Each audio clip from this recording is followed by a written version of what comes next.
সুবৃহৎ 55 ফুটের কুয়ো, তার ভেতর বসানো একাধিক সাবমার্শাল, বহুতল আবাসন প্রকল্পের পোয়া 12। অন্যদিকে জলের অভাবে জীবন ওষ্ঠাগত স্থানীয়দের। বহুতল সংস্থার বিরুদ্ধে ক্ষোভে ফুঁসছেন এলাকাবাসীরা। দুর্গাপুর নগর নিগমের 14 নম্বর ওয়ার্ডের ওলকোট মোড়ে গড়ে উঠেছে বহুতল আবাসন প্রকল্প। সেখানে গভীর ইনারা খনন করে বসানো হয়েছে একাধিক সাবমার্শাল, যার সাহায্যে মাটির নিচ থেকে দ্রুত অতিরিক্ত জল তুলে নেওয়ার ফলে এলাকার অন্যান্য কুয়োগুলি কার্যত জলশূন্য। ফলে অন্যান্য কুয়োগুলিতে জলস্তর নেমে যাওয়ায় এলাকায় সৃষ্টি হয়েছে জলের হাহাকার।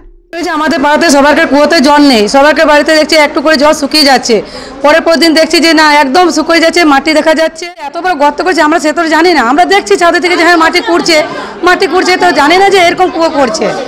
এবারে আমাদের সব এখানে হ্যাঁ খুব বড় কুয়ো, আর আমাদের এখানে সব গরিব পাড়া, আমাদেরকে বড় লোক নয়, লোকের বাড়িতে সবাই কাজ করে। এবারে যদি আমরা কলের আশায় বসে থাকবো তাহলে আমাদের লোকের বাড়িতে কাজ করবো কি করে, সংসার চলবে কি করে আমাদের এখানে। এলাকায় এই প্রথম এমন জলসংকট, এর আগে কখনো জলের অভাব হয়নি এলাকায়। এলাকা চত্বরে গড়ে উঠছে ঝাঁ চকচকে বহুতল সুবিশাল আবাসন, আর সেখানে কেঁচো খুঁড়তে কেউটে। গভীর ইনারা খনন কার্যের অনুমতি কে দিল? আবাসন নির্মাণকারী ওই সংস্থাকে প্রশ্ন উঠছে।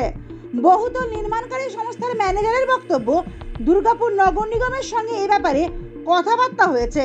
তাহলে অনুমতি ছাড়াই কিভাবে राताराती गजिए उठलो এই বৃহৎ জলাধার।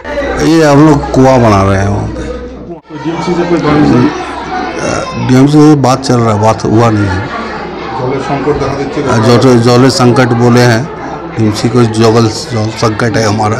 पब्लिक लोग आया है, अभी क्या बोल रहे हैं? हम लोग बात कर रहे हैं अभी मालिक से अपने, तो वो क्या डिसीजन देते हैं उस हिसाब से हम लोग बात करके काम कर लेंगे।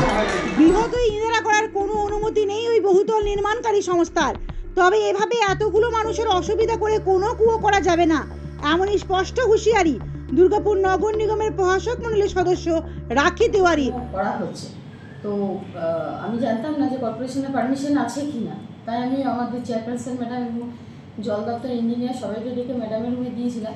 তো সেখানে দেখা যাচ্ছে কোনো পারমিশন নেওয়া হয়নি। তো যেহেতু এলাকার এতগুলো কুয়ো, সবাই তো ধরুন ওখানে রেসিডেন্সিয়াল এলাকা এবং সব কুয়োর জল শুকিয়ে গেছে গরমের মধ্যে।